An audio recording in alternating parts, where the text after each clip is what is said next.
ನಿಮ್ಮನ್ನು ಈ ಸ್ಥಿತಿಯಲ್ಲಿ ಬಿಟ್ಟು ನಾನು ಹೇಗೆ ಹೋಗಲಿ ಅಪ್ಪಾಜಿ?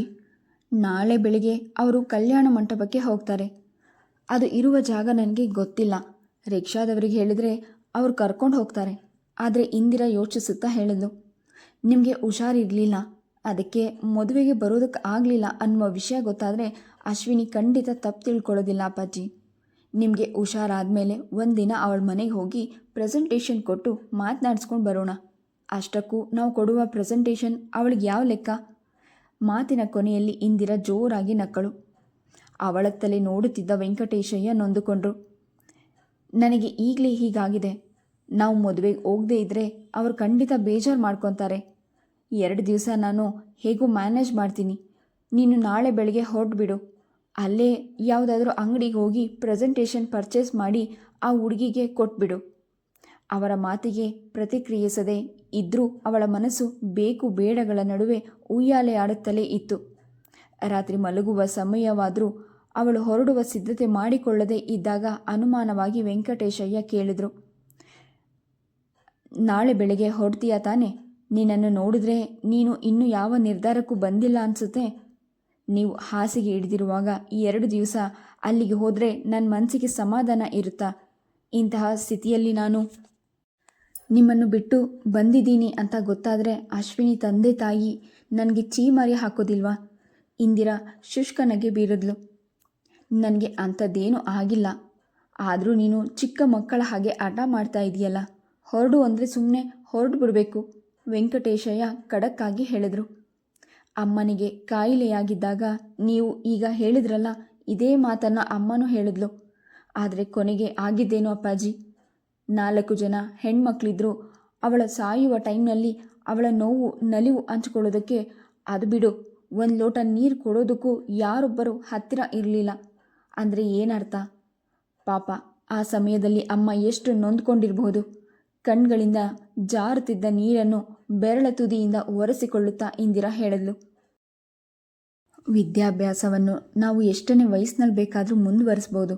ಆದರೆ ಸತ್ತು ಹೋಗಿರುವ ಅಮ್ಮನನ್ನು ಎಷ್ಟೇ ಹಣ ಕೊಟ್ಟರು ವಾಪಸ್ ಕರ್ಕೊಂಡು ಬರೋದಕ್ಕೆ ಸಾಧ್ಯವಾ? ನೀನು ಯಾವುದೋ ವಿಷಯಕ್ಕೆ ಇನ್ಯಾವ ವಿಷಯವನ್ನು ಗಂಟು ಹಾಕ್ತಾ ಇದೆಯಾ? ಹೇಳ್ತಾ ಇದ್ದೀನಿ, ನನಗೆ ಅಂಥದ್ದೇನು ಸೀರಿಯಸ್ ಆಗಿಲ್ಲ ಅಂತ. ಆದರೂ ಮೊಂಡಾಟ ಆಡ್ತಾ ಇದೆಯಲ್ಲ. ಮೊಗ್ಗಲು ಬದಲಾಯಿಸುತ್ತಾ ವೆಂಕಟೇಶಯ್ಯ ಖಾರವಾಗಿ ಹೇಳಿದರು. ಅಶ್ವಿನಿಯ ಮದುವೆಯ ವಿಷಯವನ್ನು ನೀವು ಮರೆತು ಬಿಡೋದೇ ಒಳ್ಳೆಯದು. ಬಲವಂತ ಮಾಡಬೇಡಿ. ನೀವು ಯಾವ ರೀತಿಯಲ್ಲಿ ಹೇಳಿದ್ರೂ ನಿಮ್ಮನ್ನು ಬಿಟ್ಟು ನಾನು ಬೆಂಗಳೂರಿಗೆ ಖಂಡಿತ ಹೋಗೋದಿಲ್ಲ. ಕಡ್ಡಿ 2 ತುಂಡು ಮಾಡಿದಂತೆ ಅವಳು ಹೇಳಿದಾಗ ವೆಂಕಟೇಶಯ್ಯ ಮೌನವಾದರು. ಅವಳ ಮಾತುಗಳಲ್ಲಿ ದೃಢತೆ ಇದ್ದರೂ ಧ್ವನಿಯಲ್ಲಿ ದುಗುಡದ ಭಾವವಿತ್ತು. ತುಂಬಿ ಬರುತ್ತಿದ್ದ ಕಣ್ಣೀರು ಅವಳ ಮನಸ್ಸಿನಲ್ಲಿ ಏರ್ ಇಳಿಯುತ್ತಿದ್ದ ಸಾಕ್ಷಿಯಾಗಿತ್ತು. 2 ಕೈಗಳಲ್ಲೂ ಬ್ಯಾಗ್ಗಳನ್ನು ಹಿಡಿದುಕೊಂಡು ಹತ್ತಿರ ಬಂದ ದೀಕ್ಷಿತರು ಇಂದಿರಾಳ ತಲೆ ಸವರುತ್ತಾ ಒಳಗೆ ಬಂದರು. ಬ್ಯಾಗ್ಗಳನ್ನು ಟೇಬಲ್ ಮೇಲೆ ಇರಿಸಿ ಶಲ್ಯದ ತುದಿಯಿಂದ ಬೆವರುಗಳನ್ನು ಒತ್ತುತ್ತಾ ಹೇಳಿದರು, ಜಗುಲಿಯ ಮೇಲೆ ಕುಳಿತುಕೊಂಡು ಏನಾದರೂ ಯೋಚನೆ ಮಾಡ್ತಾ ಇದೆಯೋ ಅಥವಾ ಕನಸು ಕಾಣ್ತಾ ಇದೆಯೋ? ಇದೇನು ತಾತ, ಹೀಗೆ ದಿಢೀರನೆ ಪ್ರತ್ಯಕ್ಷರಾಗಿದ್ದೀರಿ? ನಾನು ನೋಡ್ತಾ ಇರೋದು ಕನಸೋ ನಿಜವೋ ಅನ್ನೋದೇ ಗೊತ್ತಾಗ್ತಾ ಇಲ್ಲ. ಇಂದಿರಾ ಉತ್ಸಾಹದಲ್ಲಿ ಹೇಳಿದ್ಲು. ಪತ್ರ ಬರೆದಿದ್ರೆ ಬಸ್ ಸ್ಟ್ಯಾಂಡ್ಗೆ ಬರ್ತಾ ಇದ್ದೆ. ಇಷ್ಟೊಂದು ಭಾರದ ಬ್ಯಾಗ್ ತಗೊಂಡು ನಡ್ಕೊಂಡೇ ಬಂದಿದ್ದೀರಲ್ಲ, ರಿಕ್ಷಾ ಇರಲಿಲ್ವಾ? ನೀನು ಇದನ್ನೇ ಭಾರ ಅಂದರೆ ತುಂಬ ಕಷ್ಟ. ಈ ದೇಹ ಭತ್ತದ ಮೂಟೆಗಳನ್ನೇ ಒತ್ತಿದೆ ಮಗು. ಗದ್ದೆಗಳಲ್ಲಿ ಗಂಟೆಗಟ್ಟಲೆ ನಾಟಿ ಮಾಡಿದ್ದೀನಿ. ದೀಕ್ಷಿತರು ಅವಳತ್ತ ನೋಡಿ ಹಾಸ್ಯ ಮಾಡಿದರು. ನಾವೆಲ್ಲ ಮುದ್ದೆ ತಿಂದು ಬೆಳೆದವರು, ರೈತರ ಮಕ್ಕಳು. ಜೋಳ ಹಕ್ಕಿ ತಿಂದವರಿಗೆ ಚಿಕ್ಕದಾದ ಬ್ಯಾಗೆ ಭಾರ ಅನಿಸುತ್ತೆ. ನೀವು ಹೇಳ್ತಾ ಇರೋದು ನಿಜ ತಾತ. ಅವರ ಕೈ ಹಿಡಿದುಕೊಂಡು ಬಚ್ಚಲು ಮನೆಯತ್ತ ಕೈ ತೋರಿಸುತ್ತಾ ಹೇಳಿದ್ಲು. ಕೈ ಕಾಲು ತೊಳ್ಕೊಂಡು ಬನ್ನಿ, ಅಷ್ಟೊತ್ತಿಗೆ ಬಿಸಿಯಾಗಿರುವ ದೋಸೆ ಕಾಫಿ ಮಾಡಿ ಕೊಡ್ತೀನಿ. ಆಮೇಲೆ ಕೂತ್ಕೊಂಡು ನಿಧಾನವಾಗಿ ಮಾತನಾಡೋಣ. ವೆಂಕಟೇಶ್ ಕಾಣಿಸ್ತಾನೇ ಇಲ್ಲ? ದೀಕ್ಷಿತರು ಸುತ್ತಲೂ ನೋಟ ಹರಿಸುತ್ತಾ ಕೇಳಿದ್ರು. ಇಷ್ಟು ಬೇಗ ಕೆಲಸಕ್ಕೆ ಹೋದ್ನಾ? ಅವರಿಗೆ ಹುಷಾರಿಲ್ಲ, ರೂಮ್ನಲ್ಲಿ ಮಲಗಿದ್ದಾರೆ. 2 ದಿವಸದಿಂದ ಹಾಸಿಗೆ ಬಿಟ್ಟು ಎದ್ದಿಲ್ಲ. ಇಂದಿರಾ ಬೇಸರದಲ್ಲಿ ಹೇಳಿದ್ಲು. ಇಂದಿರಾಳ ಹಿಡಿತದಿಂದ ಕೈ ಬಿಡಿಸಿಕೊಂಡು ದೀಕ್ಷಿತರು ತಕ್ಷಣ ರೂಮಿನೊಳಗೆ ಹೋಗಿ ಮಲಗಿದ್ದ ವೆಂಕಟೇಶ್ ಅಯ್ಯನ ಹಣೆಯ ಮೇಲೆ ಕೈ ಇರಿಸಿದಾಗ ಕಣ್ಮುಚ್ಕೊಂಡೇ ವೆಂಕಟೇಶಯ್ಯ ಮಗ್ಗಲು ಬದಲಾಯಿಸುತ್ತಾ ಹೊರಟಾಗಿ ಹೇಳಿದರು. ನಾಳೆಯ ಹೊತ್ತಿಗೆ ಹುಷಾರಾಗುತ್ತೆ. ನೀನು ಸುಮ್ಮನೆ ಗಾಬರಿ ಆಗ್ತಾ ಇದೆಯಾ ಅಷ್ಟೆ. ನೀನು ಸ್ವಲ್ಪ ಸಮಾಧಾನವಾಗಿದ್ದರೆ ಎಲ್ಲ ಸರಿ ಹೋಗುತ್ತೆ. ಯಾರು ಬಂದಿದ್ದಾರೆ ನೋಡಿ ಅಪ್ಪಾಜಿ. ಇಂದಿರಾಳ ಧ್ವನಿಯಲ್ಲಿ ಉತ್ಸಾಹ ಅಣುಕಿತು. ಏನೂ ವಿಶೇಷ ಇರಬೇಕು. ಇಲ್ಲ ಅಂದರೆ ಒಂದು ಪತ್ರನೂ ಬರೆಯದೆ ತಾತ ಖಂಡಿತ ಇಲ್ಲಿಗೆ ಬರ್ತಾ ಇರಲಿಲ್ಲ. ಮಗಳು ತಮಾಷೆ ಮಾಡ್ತಿರಬಹುದು ಅನಿಸಿದ್ರು ಕಣ್ಣು ತೆರೆದು ಹೊರಳಿ ನೋಡಿದ ವೆಂಕಟೇಶಯ್ಯ ಮುಖದ ತುಂಬ ನಗು ತುಂಬಿ ಬದಿಯಲ್ಲಿ ನಿಂತಿದ್ದ ದೀಕ್ಷಿತರನ್ನು ಕಂಡು ಎದ್ದು ಕುಳಿತರು.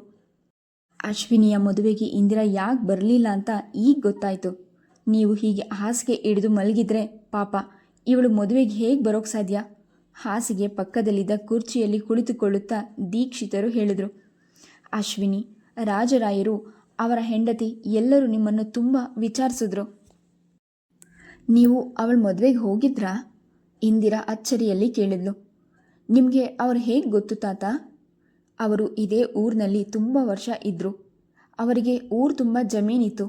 ಈ ಊರಿನಲ್ಲಿ ಒಂದು ತೋಟ ಮಾತ್ರ ಉಳಿಸ್ಕೊಂಡು ಎಲ್ಲ ಜಮೀನನ್ನು ಮಾರಿ ಬೆಂಗಳೂರಿನಲ್ಲಿ ಫ್ಯಾಕ್ಟ್ರಿ ಶುರು ಮಾಡಿ ಆಮೇಲೆ ರಿಯಲ್ ಎಸ್ಟೇಟ್ ಉದ್ಯಮಕ್ಕೆ ಕೈ ಹಾಕಿ ಮನುಷ್ಯ ಈಗ ತುಂಬ ಎತ್ತರಕ್ಕೆ ಬೆಳೆದಿದ್ದಾನೆ. ಆದರೆ ಸ್ವಲ್ಪವೂ ಅಹಂಕಾರ ಇಲ್ಲ. ನಮ್ಮ ಊರಿನಲ್ಲಿ ಇನ್ನು 10 ಎಕರೆ ಗದ್ದೆ ಇದೆ. ಗುತ್ತಿಗೆಗೆ ಕೊಟ್ಟಿದ್ದಾನೆ. 6 ತಿಂಗಳಿಗೆ ಒಂದು ದಿನ ಬಂದು ತನ್ನ ಪಾಲಿನ ಬೆಳೆಗಳನ್ನು ತೆಗೆದುಕೊಂಡು ಹೋಗ್ತಾನೆ. ಇಲ್ಲಿಗೆ ಬಂದಾಗಲೆಲ್ಲ ನಮ್ಮ ಮನೆಯಲ್ಲೇ ಉಳಿದುಕೊಳ್ತಾನೆ. ಒಟ್ನಲ್ಲಿ ತುಂಬಿದ ಕೊಡದಂತಹ ಮನುಷ್ಯ. ಮಗಳ ಮದುವೆಗೆ ಬರಬೇಕು ಅಂತ ಅವನೇ ಖುದ್ದಾಗಿ ಬಂದು ಹೇಳಿ ಹೋಗಿದ್ದ. ದೀಕ್ಷಿತರು ದೀರ್ಘ ವಿವರಣೆ ಕೊಟ್ಟರು. ಇಂದಿರಾಳ ಮನಸ್ಸು ಅಶ್ವಿನಿಯ ಮದುವೆಯ ಸಂಭ್ರಮವನ್ನು ಮನಸ್ಸಿನಲ್ಲಿ ಕಲ್ಪಿಸಲು ಆರಂಭಿಸಿತು. ಮದುವೆಗೆ ತಾನು ಹೋಗದೆ ಇದ್ದಿದ್ದಕ್ಕೆ ಬೇಸರವಾಯಿತು. ನೀನು ಆ ಹುಡುಗಿ ಮೈಸೂರಿನ ಹಾಸ್ಟೆಲ್ನಲ್ಲಿ ಒಂದೇ ರೂಮ್ನಲ್ಲಿ ಇದ್ರಂತೆ. ಧಾರೆಯ ಸಮಯ ಬರೋವರೆಗೂ ನೀನು ಬರ್ತೀಯ ಅಂತ ಅವರ ಮನೆಯವರೆಲ್ಲ ತುದಿಗಾಲಿನಲ್ಲಿ ನಿಂತು ಕಾಯ್ತಾ ಇದ್ರು. ಏನೋ ಅನಿವಾರ್ಯ ಕಾರಣ ಇರಬೇಕು, ಇಲ್ಲಾಂದರೆ ಆ ಹುಡುಗಿ ಖಂಡಿತ ಬರ್ತಾ ಇದ್ಲು. ಏನೇ ಆದರೂ ನಿಮ್ಮ ಊರಿಗೆ ಹೋಗೋದಕ್ಕೆ ಮುಂಚೆ ನೀವು ತುರುವೇಕೆರೆಗೆ ಹೋಗಿ ಅವರನ್ನು ನೋಡಿಕೊಂಡು ಹೋಗಿ ಅಂತ ರಾಜರಾಯರೇ ಬಲವಂತ ಮಾಡಿ ನನ್ನನ್ನು ಇಲ್ಲಿಗೆ ಕಳಿಸಿದ್ರು. ನಿಜ ಹೇಳಬೇಕು ಅಂದರೆ ನನಗೆ ಈಗ ಇಲ್ಲಿಗೆ ಬರುವ ಪ್ರೋಗ್ರಾಮ್ ಇರಲೇ ಇಲ್ಲ. ದೀಕ್ಷಿತರೇ ಹೇಳಿದರು. ನೀವು ಈಗ ಬಂದಿದ್ದರಿಂದ ನಮ್ಮ ಇಂದಿರಾಗೆ ಧೈರ್ಯ ಬಂದಿದೆ. ದೀಕ್ಷಿತರ ಮಾತಿಗೆ ವೆಂಕಟೇಶಯ್ಯ ಭಾರವಾದ ಧ್ವನಿಯಲ್ಲಿ ಹೇಳಿದರು. ನಾನು 2 ದಿವಸ ಮಲ್ಕೊಂಡಿದ್ದುದಕ್ಕೆ ಗಾಬರಿಯಾಗಿಬಿಟ್ಟಿದ್ದಾಳೆ. ತಾಯಿ ಇಲ್ಲದ ಮನೆ ಅವಳಿಗೆ ಬೇಜಾರಾಗುವ ಹಾಗೆ ಮಾಡಿದೆ. ಅಪ್ಪಾಜಿ ಜ್ವರದಿಂದ ಇನ್ನೂ ಚೇತರಿಸ್ಕೊಂಡಿಲ್ಲ. ಇಂತಹ ಸ್ಥಿತಿಯಲ್ಲಿ ಇವರನ್ನು ಒಬ್ಬರನ್ನೇ ಇಲ್ಲಿ ಬಿಟ್ಟು ನಾನು ಅಲ್ಲಿ ಮದುವೆಯ ಸಂಭ್ರಮದಲ್ಲಿ ಪಾಲ್ಗೊಳ್ಳೋದಕ್ಕೆ ಸಾಧ್ಯವ ತಾತ? ಇಂದಿರೆಯ ಮಾತಿಗೆ ದೀಕ್ಷಿತರು ಪ್ರತಿಯಾಡಲಿಲ್ಲ. ವರಾಂಡಕ್ಕೆ ಹೋಗಿ 2 ಕೈಗಳಲ್ಲೂ ಬ್ಯಾಗ್ಗಳನ್ನು ಹಿಡಿದುಕೊಂಡು ರೂಮಿಗೆ ಬಂದು ಅದನ್ನು ಇಂದಿರೆಯತ್ತ ಚಾಚಿ ಹಿಡಿದು ಹೇಳಿದರು. ಈ ಬ್ಯಾಗ್ನಲ್ಲಿ ಸ್ವೀಟ್ಸ್ ಇದೆ. ಅಶ್ವಿನಿಯ ತಾಯಿ ನಿನಗೆ ಅಂತ ಕಳಿಸಿದ್ದಾರೆ. ಇನ್ನೊಂದು ಬ್ಯಾಗ್ನಲ್ಲಿ ಸೀರೆ, ಬ್ಲೌಸ್ ಪೀಸ್ ಇದೆ.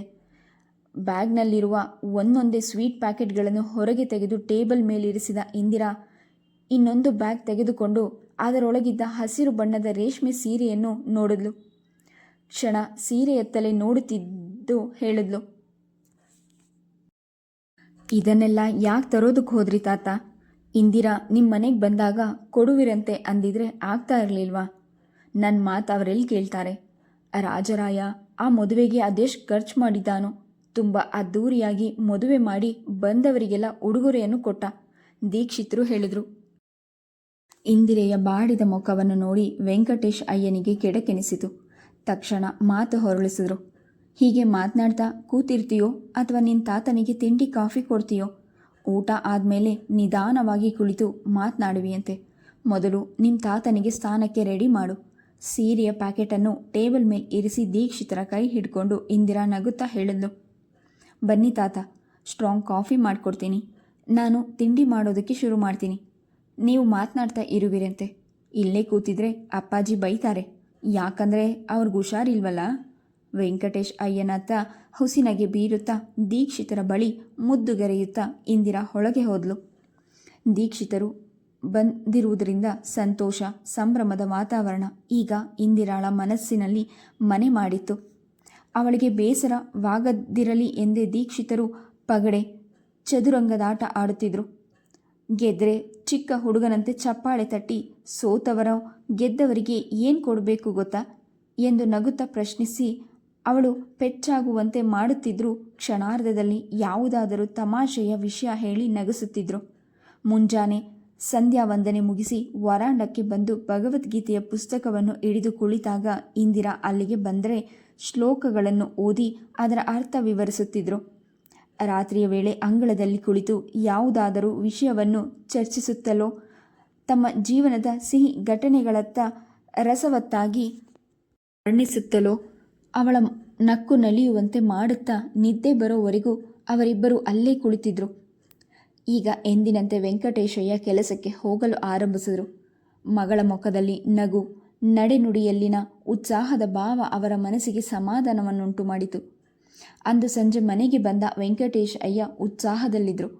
ಮುಂದಿನ ಸೋಮವಾರ ಕಾಲೇಜು ಶಿಕ್ಷಣ ಇಲಾಖೆಯಲ್ಲಿ ಇಂದಿರಾಗೆ ಇಂಟರ್ವ್ಯೂ ಇದ್ದುದರಿಂದ ಅವಳು ಬೆಂಗಳೂರಿಗೆ ಹೋಗಬೇಕಾಗಿತ್ತು. ನಿನಗೆ ಇಂಟರ್ವ್ಯೂಗೆ ಬಂದಿದೆ, ಮುಂದಿನ ಸೋಮವಾರ ಬೆಳಗ್ಗೆ ಹೊರಡಬೇಕು. ನಿನ್ನ ಜೊತೆಯಲ್ಲಿ ನಾನು ಬರ್ತೀನಿ. ಸಂದರ್ಶನಕ್ಕೆ ಕರೆ ಬಂದಿದ್ದ ಕವರನ್ನು ಇಂದಿರಾಗೆ ಕೊಡುತ್ತಾ ವೆಂಕಟೇಶ್ ಅಯ್ಯ ರೂಮಿನತ್ತ ಹೊರಟಾಗ ದೀಕ್ಷಿತರು ಅಚ್ಚರಿಗೊಂಡರು. ಅವಳನ್ನು ಕೆಲಸಕ್ಕೆ ಕಳುಹಿಸಬೇಕು ಅಂತ ನಿರ್ಧರಿಸಿದ್ದೀರಾ? ದೀಕ್ಷಿತರು ಸ್ವಲ್ಪ ಹೊತ್ತು ಸುಮ್ಮನಿದ್ದು ಕೇಳಿದರು. ಓದಿಸೋದು ಬೇರೆ ವಿಷಯ, ಮಕ್ಕಳಿಗೆ ಅಕ್ಷರ ಜ್ಞಾನ ಬರಲಿ ಅಂದ್ಕೊಂಡು ನಮ್ಮ ಸಮಾಧಾನಕ್ಕೆ ಓದಿಸಿದ್ದೆ. ಹೆಣ್ಮಕ್ಕಳು ಮನೆಯಲ್ಲಿದ್ದರೆ ಲಕ್ಷಣ, ಸಮಾಜ ಅವರನ್ನು ಗೃಹಿಣಿಯನ್ನಾಗಿ ನೋಡೋದಕ್ಕೆ ಮಾತ್ರ ಇಚ್ಛಿಸುತ್ತೆ. ಅಷ್ಟಕ್ಕೂ ಇಷ್ಟು ಬೇಗ ಇವಳನ್ನು ಕೆಲಸಕ್ಕೆ ಕಳಿಸೋದಕ್ಕೆ ಏನಾತ್ರ? ಮದುವೆ ಮಾಡಿದ ಮೇಲೆ ಅವಳ ಗಂಡ ಒಪ್ಪಿದ್ರೆ ಅದು ಅವಳ ಗಂಡನ ಮನೆಯವರಿಗೆ ಸೇರಿದ ವಿಷಯ. ಈಗಿನ ಕಾಲದಲ್ಲಿ ಮದುವೆ ಮಾಡೋದು ಅಷ್ಟು ಸುಲಭ ಅಲ್ಲ. ಲಕ್ಷ್ಮಿಯ ಮದುವೆಯಲ್ಲಿ ಒಡವೆಗಾಗಿ ಬೀಗರು ಎಷ್ಟೆಲ್ಲ ಗಲಾಟೆ ಮಾಡಿದ್ರು ಅಂತ ನೀವೇ ನೋಡಿದ್ರಲ್ಲ. ವೆಂಕಟೇಶ್ ಅಯ್ಯ ನಗುತ್ತಾ ಹೇಳಿದ್ರು. ಇವಳ ವಿದ್ಯೆಗೆ ಹೊಂದುವಂತಹ ವರನನ್ನು ನೋಡಬೇಕಾಗತ್ತೆ.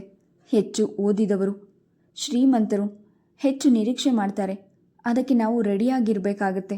1-2 ವರ್ಷ ಇವಳು ಕೆಲಸ ಮಾಡಲಿ, ಅಷ್ಟು ಹೊತ್ತಿಗೆ ನನಗೆ ಪೆನ್ಷನ್ ಹಣ ಬರುತ್ತೆ. ಆಗ ಮದುವೆ ಯೋಚನೆ ಮಾಡಿದ್ರಾಯ್ತು. ಓಹೋ, ಈ ವಿಷಯನ ನಿಮ್ಮ ಚಿಂತೆಗೆ ಕಾರಣ? ದೀಕ್ಷಿತರು ನಕ್ಕರು. ನೀವು ಮೊದಲು ಗಂಡು ಹುಡುಕುವ ಕೆಲಸ ಮಾಡಿ, ಹಣದ ಯೋಚನೆ ಬಿಟ್ಬಿಡಿ. ಅದಕ್ಕೆ ನಾನು ವ್ಯವಸ್ಥೆ ಮಾಡ್ತೀನಿ.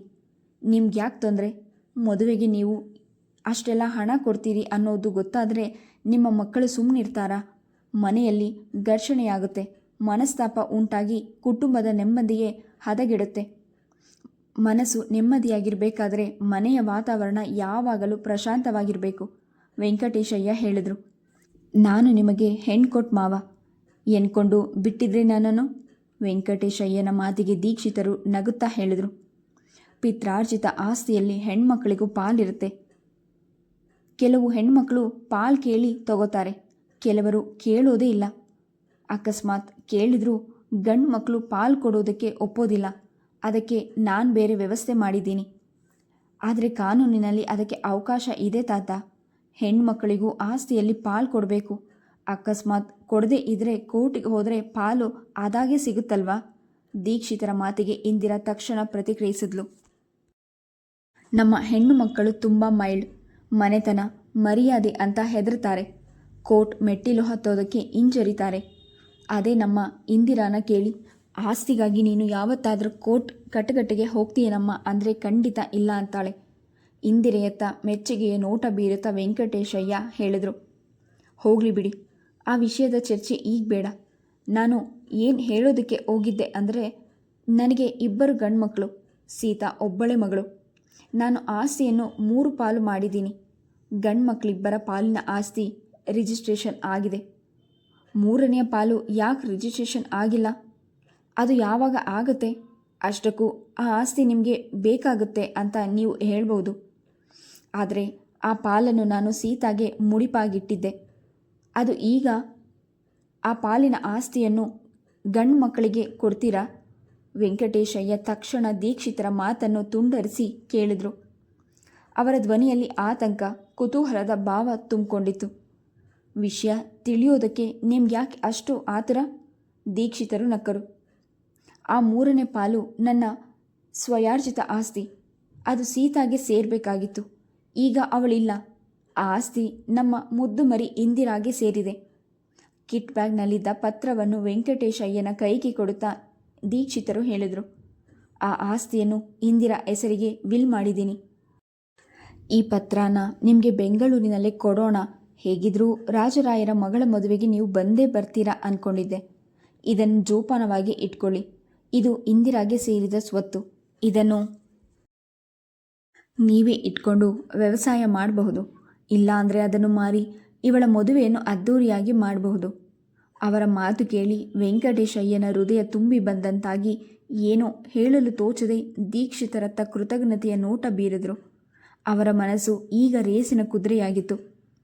ಆಸ್ತಿಯನ್ನೆಲ್ಲ ಪಾಲ್ ಮಾಡಿದ್ರಲ್ಲ, ನಿಮ್ಗೇನು ಉಳಿಯಿತು ತಾತ? ನನಗೆ ಕೊಟ್ಟಿರುವ ಆಸ್ತಿಯನ್ನು ನೀವೇ ಇಟ್ಕೊಳ್ಳಿ. ನೀವು ಅಪ್ಪಾಜಿ ಇಬ್ಬರು ಚೆನ್ನಾಗಿರಬೇಕು, ಯಾವಾಗಲೂ ನಗುನಗ್ತಾ ಇರಬೇಕು. ಅದೇ ನನ್ನ ಆಸೆ.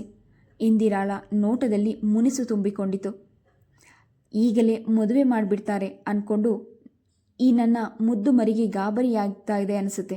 ಅವಳ ಕೆನ್ನೆಯ ಮೇಲೆ ಮೃದುವಾಗಿ ಕೈ ಆಡಿಸುತ್ತಾ ದೀಕ್ಷಿತರು ಹೇಳಿದರು, ನೀನು ಓದಿರುವ ಹುಡುಗಿ, ನಿನಗೆ ಯಾವುದು ಸರಿ ಅನಿಸುತ್ತೋ ಅದನ್ನೇ ಮಾಡು. ಇಂಟರ್ವ್ಯೂಗೆ ಅಟೆಂಡ್ ಮಾಡು. ಕೆಲಸ ಸಿಕ್ಕಿದ್ರೆ ಸಂತೋಷ. ನಾನು ಹೆಚ್ಚು ದಿವಸ ನಮ್ಮ ಬೆಂಗಳೂರಿನಲ್ಲಿ ಇರೋದಿಲ್ಲ ಅನಿಸುತ್ತೆ. ರಾಜರಾಯರು ಹೊಸದೊಂದು ಫ್ಯಾಕ್ಟ್ರಿ ಓಪನ್ ಮಾಡ್ತಾರಂತೆ. ಆ ಫ್ಯಾಕ್ಟ್ರಿಯ ಮೇಲ್ಚಾರಣೆ ಮಾಡೋದಕ್ಕೆ ನನಗೆ ಹೇಳಿದ್ದಾರೆ. ನಾನು ಯಾವ ನಿರ್ಧಾರಕ್ಕೂ ಇನ್ನೂ ಬಂದಿಲ್ಲ.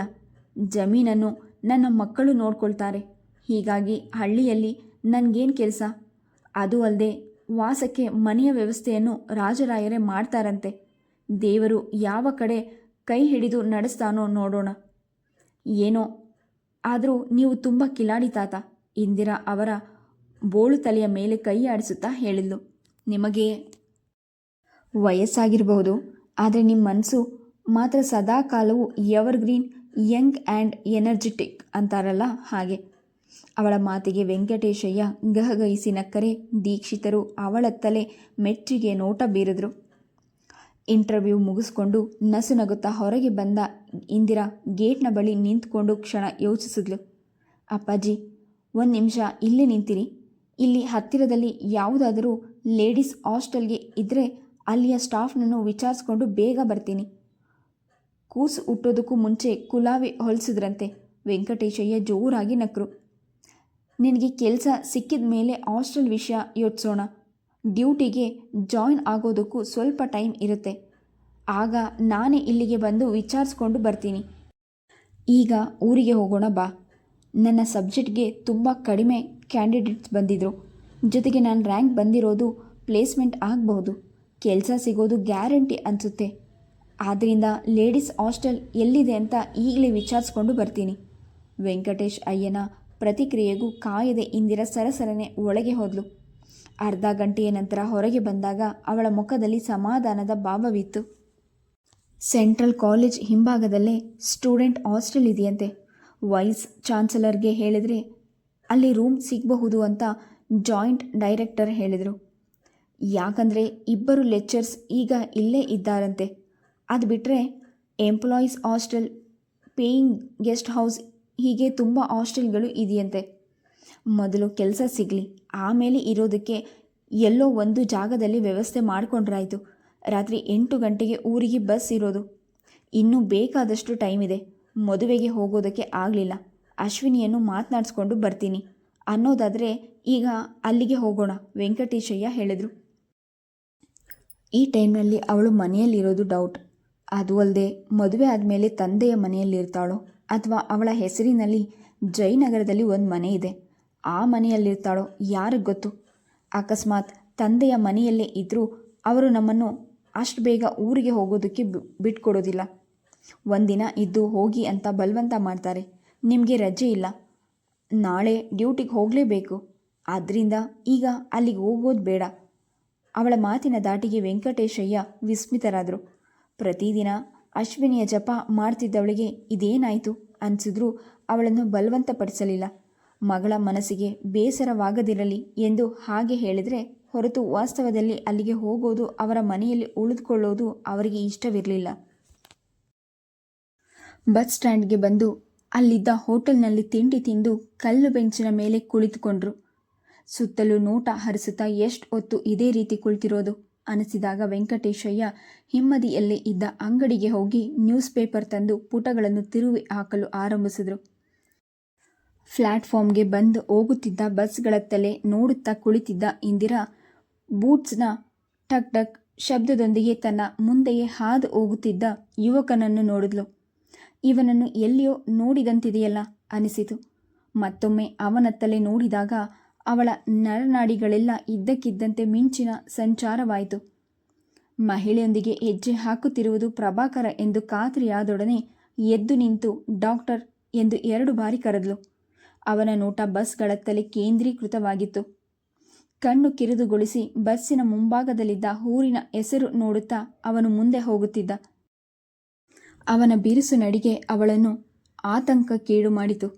ಪ್ರಯಾಣಿಕರ ಗಲಾಟೆಯಲ್ಲಿ ತಾನು ಕೂಗಿದ್ದು ಅವನಿಗೆ ಕೇಳಿಸಿರಲಾರದು ಅನಿಸಿದೊಡನೆ ಓಡು ನಡಿಗೆಯಲ್ಲಿ ಅವನತ್ತ ಧಾವಿಸಿದ್ಲು.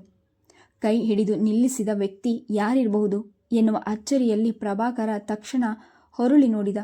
ಅಲ್ಲಿ ಇಂದಿರಾಳನ್ನು ಕಂಡು ಇದ್ದಕ್ಕಿದ್ದಂತೆ ಅವನ ತುಟಿ ಅಂಚಿನಲ್ಲಿ ಲಾಸ್ಯವಾಡಿತು. ಅರೆ, ನೀವಿಲ್ಲಿ? ಪ್ರಭಾಕರ ಅಚ್ಚರಿಯಲ್ಲಿ ಕೇಳಿದ. ನಿಮ್ಮನ್ನೇ ಜ್ಞಾಪಿಸಿಕೊಳ್ಳುತ್ತಾ ಇದ್ದೆ. ಆಗಸದಿಂದ ಧುಮುಕಿ ಬಸ್ ಸ್ಟ್ಯಾಂಡ್ಗೆ ಬಂದಿದ್ದೀರೋ ಅಥವಾ ನಮ್ಮ ಮನೆಗೆ ಹೋಗೋಣ ಅಂದ್ಕೊಂಡು ಬಂದಿದ್ದೀರೋ? ನಮ್ಮ ಮನೆಗೆ ಬಂದಿದ್ದೀರಾ ಅನ್ನೋದಾದರೆ ನೀವು ಸ್ವಲ್ಪ ಹೊತ್ತು ಕಾಯಬೇಕಾಗುತ್ತೆ. ಯಾಕಂದರೆ ನಮ್ಮ ಚಿಕ್ಕಮ್ಮ ಊರಿಗೆ ಹೊರಟಿದ್ದಾರೆ. ಅವರನ್ನು ಬಸ್ ಹತ್ತಿಸಿ ಇಲ್ಲಿಗೆ ಬರ್ತೀನಿ. ತನ್ನನ್ನು ಹಿಡಿದುಕೊಂಡಿದ್ದ ಅವಳ ಕೈಯನ್ನು ಪ್ರಭಾಕರ ಮೃದುವಾಗಿ ಇಸುಕಿದಾಗ ತನ್ನ ಕೈ ಇನ್ನೂ ಅವನನ್ನು ಹಿಡ್ಕೊಂಡಿದೆ ಎನ್ನುವುದು ಅರಿವಾದೊಡನೆ ಅವಳು ತಕ್ಷಣ ಕೈ ಹಿಂದಕ್ಕೆ ಎಳೆದುಕೊಂಡ್ಳು. ಅಪ್ಪಾಜಿಯು ನನ್ನ ಜೊತೆ ಬಂದಿದ್ದಾರೆ. ಲೆಕ್ಚರ್ ಪೋಸ್ಟ್ಗೆ ಇಂಟರ್ವ್ಯೂಗೆ ಬಂದಿದ್ದೆ. ಅದನ್ನು ಮುಗಿಸ್ಕೊಂಡು ಈಗ ಊರಿಗೆ ಹೋಗ್ತಾ ಇದ್ದೀನಿ.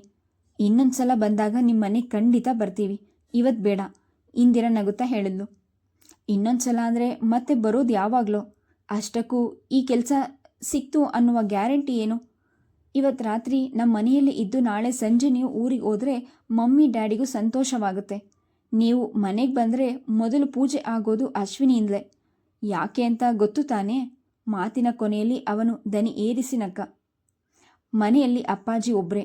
ಅವರಿಗೆ ಹುಷಾರಿರಲಿಲ್ಲ. ಹೀಗಾಗಿ ಬರೋದಕ್ಕೆ ಆಗಲಿಲ್ಲ. ಇಂದಿರಾ ವಾಸ್ತವ ಸ್ಥಿತಿಯನ್ನು ವಿವರಿಸಿದ್ಲು. ಹುಷಾರಿಲ್ಲ ಅಂತ ಅಪ್ಪಾಜಿ ಎಲ್ಲ ರಜೆಯನ್ನು ಮುಗಿಸ್ಕೊಂಡು ಬಿಟ್ಟಿದ್ದಾರೆ. ಆದ್ದರಿಂದ ನಾಳೆ ಅವರು ಡ್ಯೂಟಿಗೆ ಹೋಗಲೇಬೇಕು. ಇನ್ನೊಂದು ಸಲ ಬೆಂಗಳೂರಿಗೆ ಬಂದಾಗ ಖಂಡಿತ ನಿಮ್ಮ ಮನೆಗೆ ಬರ್ತೀವಿ. ಅವಳ ಮಾತಿನ್ನೂ ಮುಗಿದಿರಲಿಲ್ಲ. ಅಷ್ಟರಲ್ಲಿ ಶಿವಮೊಗ್ಗದ ಬಸ್ ಪ್ಲ್ಯಾಟ್ಫಾರ್ಮ್ಗೆ ಬಂದು ನಿಂತ್ಕೊಂತು. ಚಿಕ್ಕಮ್ಮನನ್ನು ಬಸ್ಗೆ ಕೂರಿಸಿ ಬರ್ತೀನಿ ಎಂದು ಅತ್ತ ತಿರುಗಿದ ಪ್ರಭಾಕರ ಏನನ್ನೋ ಜ್ಞಾಪಿಸಿಕೊಂಡವನಂತೆ ಹೇಳಿದ. ಚಿಕ್ಕಮ್ಮ, ಇವರು ಅಶ್ವಿನಿಯ ಫ್ರೆಂಡ್ ಇಂದಿರಾ. ಮೈಸೂರಿನಲ್ಲಿ ಇಬ್ಬರು ಹಾಸ್ಟೆಲ್ನಲ್ಲೇ ರೂಮ್ಮೇಟ್ಸ್. ಇವರ ಸ್ನೇಹ ಹೇಗಿತ್ತು ಅಂದರೆ 2 ದೇಹ 1 ಜೀವ ಅಂತಾರಲ್ಲ ಹಾಗೆ. ಪ್ರಭಾಕರ ಮತ್ತೊಮ್ಮೆ ನಕ್ಕ. ಅವನ ನಗುತ್ತಿರುವ ಮುಖವನ್ನೇ ನೋಡಿದಾಗ ಅವಳಿಗೆ ಮುದ್ದು ಅನಿಸಿತು. ಆಕೆಯತ್ತ ತಿರುಗಿ ಕೈ ಜೋಡಿಸಿ ನಮಸ್ಕಾರಮ್ಮ, ಅಶ್ವಿನಿಯ ಮದುವೆಗೆ ಬಂದಿದ್ರಾ ಎಂದು ಕೇಳುತ್ತಾ ಹತ್ತಿರ ಹೋಗಿ ಭುಜದ ಮೇಲೆ ಕೈ ಇರಿಸಿದ್ಲು. ಅಷ್ಟೊಂದು ಫ್ರೆಂಡ್ಶಿಪ್ ಇರುವಾಗ ಮದುವೆಗೆ ಯಾಕೆ ಬರಲಿಲ್ಲ? ಆಕೆ ಅಚ್ಚರಿ ವ್ಯಕ್ತಪಡಿಸಿದ್ರು. ಬಹುಶಃ ಆ ಟೈಮ್ನಲ್ಲಿ ಮನೆಯಲ್ಲೇನೋ ತೊಂದರೆ ಇತ್ತೇನೋ. ಎರಡನ್ನೂ ನೀನೇ ಹೇಳ್ತಿದ್ದೀಯ ಅಲ್ಲ ಚಿಕ್ಕಮ್ಮ? ಪ್ರಭಾಕರ ಹೇಳಿದ. ನಾನು ಫಾರಿನ್ನಿಂದ ವಾಪಸ್ ಬಂದ ತಕ್ಷಣ ನೀನು ನನ್ನ ಮದುವೆಗೆ ಬರ್ತೀಯ ಅಲ್ವಾ? ಆಗ ಇವರನ್ನು ಚೆನ್ನಾಗಿ ವಿಚಾರಿಸ್ಕೊಳ್ಳುವೆಯಂತೆ. ಲೇಟ್ ಆಗುತ್ತೆ, ಬಸ್ನಲ್ಲಿ ಹೋಗಿ ಕೂತ್ಕೋ. ಅಂದರೆ ನಿನ್ನ ಮದುವೆಯೂ ಫಿಕ್ಸ್ ಆಗಿದೆಯಾ? ಹುಡುಗಿ ಯಾರು? ಆಕೆ ಅಚ್ಚರಿ ವ್ಯಕ್ತಪಡಿಸಿದ್ರು. ನಮ್ಮ ಅಶ್ವಿನಿ ಫ್ರೆಂಡ್ ಅಂತ ಅಮ್ಮ ನಿನಗೆ ಹೇಳಲಿಲ್ವಾ? ಹೇಗಿದ್ರೂ ಎದುರಿಗೆ ನಿಂತಿದ್ದಾರಲ್ಲ, ಈಗಲೇ ಇವರನ್ನು ಕಣ್ತುಂಬ ನೋಡ್ಕೊಂಡು ಹೋಗೋ. ಕೆಣಕು ನೋಟ ಬೀರುತ್ತಾ ಪ್ರಭಾಕರ ಹೇಳಿದ. ಓಹೋ, ಇವಳೇನಾ ಆ ಹುಡುಗಿ? ತುಂಬ ಲಕ್ಷಣವಾಗಿದ್ದಾಳೆ. ನಿನಗೆ ಹೇಳಿ ಮಾಡಿಸಿದಂತಹ ಜೋಡಿ. Best selection. Please subscribe the channel, like and share. Thank you.